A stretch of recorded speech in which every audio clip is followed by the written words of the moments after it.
ಅದೇ ನಾನು ಹೇಳಿದೆ, ಸ್ಪೀಕರ್ಗೆ ಏನೆಲ್ಲ ಅವಕಾಶಗಳಿದೆಯಾ ಆ ಅವಕಾಶಗಳು ನಾವು ಕರೆಕ್ಟಾಗಿ ಅದನ್ನು ಉಪಯೋಗ ಮಾಡಬೇಕು. ಮತ್ತು ಸ್ಪೀಕರ್ಗಳಿಗೆ ಇನ್ನಷ್ಟು ಸವಲತ್ತುಗಳನ್ನು ಸರ್ಕಾರ ನೀಡಬೇಕು. ಯಾಕೆ ಸ್ಪೀಕರ್ ಪೋಸ್ಟು ಸಮ್ಮಿಶ್ರ ಸರ್ಕಾರ ಇದ್ದಾಗ ಮಾತ್ರ ಡಿಮಾಂಡ್ ಇರ್ತದೆ, ಇಲ್ಲದೆ ಡಿಮಾಂಡ್ ಇಲ್ಲ. ಕೊಲ್ಯೂಷನ್ ಗೌರ್ಮೆಂಟ್ ಬಂದಾಗ ಸ್ಪೀಕರ್ ಪೋಸ್ಟ್ಗೆ ಡಿಮಾಂಡ್, ಇಲ್ಲದೆ ಡಿಮಾಂಡ್ ಇಲ್ಲ.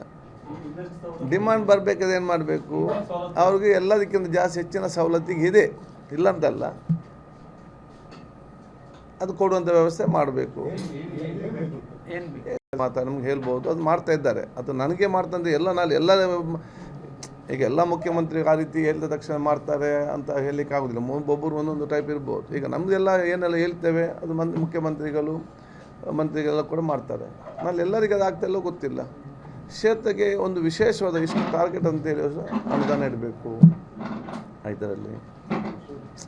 ಸೊ ಬೇರೆ ಬೇರೆ ಏನಿದೆಯಾ ಸ್ಪೀಕರ್ಗಳ ಕಷ್ಟವನ್ನು ಅರ್ಥ ಮಾಡಿಕೊಂಡು ಇವತ್ತು ಆ ಒಂದು ಏನಿದೆ ಅದಕ್ಕೆ ಸವಲತ್ತುಗಳನ್ನು ನೀಡಬೇಕು. ಇನ್ನು 3.5 ವರ್ಷ ಉಂಟು, ಈಗ 1.5 ವರ್ಷ ಆಯಿತು. ಈಗ ನಿಮಗೆ ಸಾಕು ಅಂತ ಅನಿಸಿದೆ ಯಾವುದು ನನಗೆ ನೋಡಿ ಯಾವುದು ಹಾಗೇನಿಲ್ಲ. ಅಲ್ಲ, ನಿಮಗೆ ಸ್ಪೀಕರ್ ಸ್ಥಾನ ಸಿಕ್ಕಿದ್ದು ವರದಾನ ಆಯ್ತಾ? ನಾನು ಹೇಳ್ತೇನೆ, ಅವತ್ತೇ ನಿಮಗೆ ಹೇಳಿದ್ದೇನೆ ನಾನು. ಯಾವಾಗ ಅದಕ್ಕೆ ಮುಂಚೆ ಮಂತ್ರಿ ಆಗಿದ್ದೇನೆ. ಮಂತ್ರಿ ಆಗಿದ್ದಾಗ ಕೂಡ ನಾನು ನಿಮಗೆಲ್ಲ ಹೇಳಿದ್ದೆ, ನೀವೆಲ್ಲ ಭಾಳ ಜನ ಇದ್ದೀರ ಅವಾಗ. ಬಾಲ್ ನೋಡಿ ಬ್ಯಾಟಲ್ಲಿ ಹೊಡೆಯುವ, ಯಾವ ಬಾಲ್ ಬಂದರೂ ಕೂಡ ನಾವು ಬ್ಯಾಟ್ ಮಾಡ್ತೇವೆ ಅಂತ ಹೇಳಿದ್ದೇನೆ ನಾನು. ಸೊ ಬಂದಾಗ ನೋಡೋಕ್ಕೆ ಟೆನ್ಷನ್ ಏನಿಲ್ಲ. ನಂದು ಒಂದೇನಂತ ಹೇಳಿದರೆ, ಯಾವುದು ಸಿಕ್ಕಿದ್ರು ಕೂಡ ಸಮಾಧಾನ ಮತ್ತು ಖುಷಿಯಿಂದ ಇರಬೇಕು ಅಷ್ಟೇ. ಹೌದು ನೋಡಿ, ನಾನೀಗ ಬರೀ ಸ್ಪೀಕರ್ ಆಗಿದ್ದೇನೆ. ನನಗೆ ರಾಜ್ಯಕ್ಕೆ ಏನು ನಡೀತದೆ ಗೊತ್ತೇ ಇಲ್ಲ. ಈ ಕಡೆ ಏನು ನಡೀತದೆ, ಈ ಕಡೆ ನೋಡಿದ ನನಗೆ ವಿಷಯವೇ, ನಮಗೆ ಸಬ್ಜೆಕ್ಟ್ ನನಗೆ ಗೊತ್ತಿಲ್ಲ ಅಂತ ಹೇಳಲಿಕ್ಕೆ ಬಯಸ್ತೇನೆ. ಸ್ಪೀಕರ್ ಆದಮೇಲೆ ಎಷ್ಟು ರಾಷ್ಟ್ರಗಳಿಗೆ ಹೋಗ್ಲಿಕ್ಕೆ ಅವಕಾಶ, ಎಷ್ಟು ದೇಶಗಳಿಗೆ ಹೋಗ್ಲಿಕ್ಕೆ ಅವಕಾಶ ಸಿಕ್ಕಿತ್ತು? ಈಗ ಅದಕ್ಕೆ ನಾನು ಹೇಳಿದ್ದೇನೆ, ಅದಕ್ಕೆ ಅದು ಇನ್ನೊಬ್ಬರ ನಂತರ ಅಲ್ಲ, ಅದಕ್ಕಿಂತ ಜಾಸ್ತಿ ಹೋಗ್ಬೇಕಂತ ನನ್ನ ಆಸೆ ಇದೆ.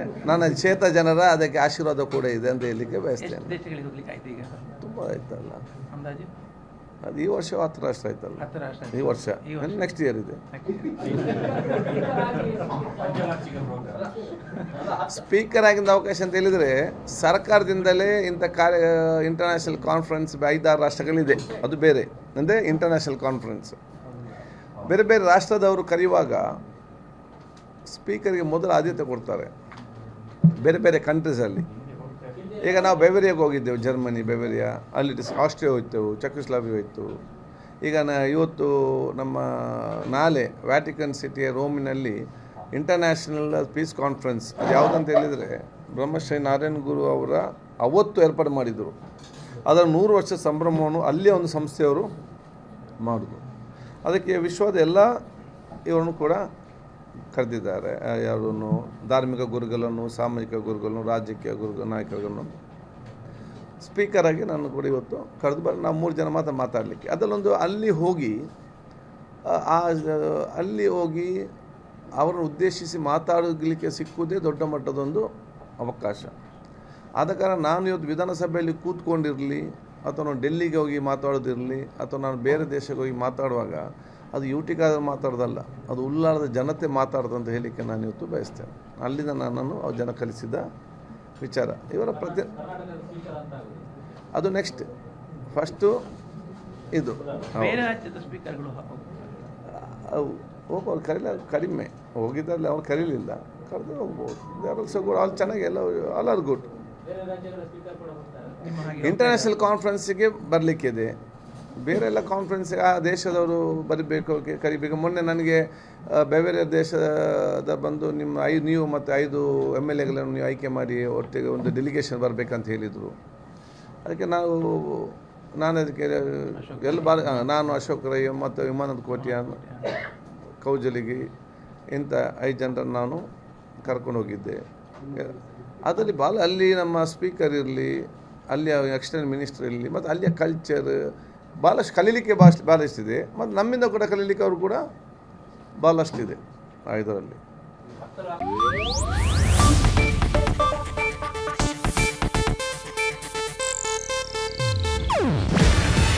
ಇದು ಏಷ್ಯಾನೆಟ್ ನ್ಯೂಸ್ ನೆಟ್ವರ್ಕ್ ಪ್ರಸ್ತುತಿ. ನೀವು ನೋಡ್ತಿದ್ದೀರಾ ಏಷ್ಯಾನೆಟ್ ಸುವರ್ಣ ನ್ಯೂಸ್.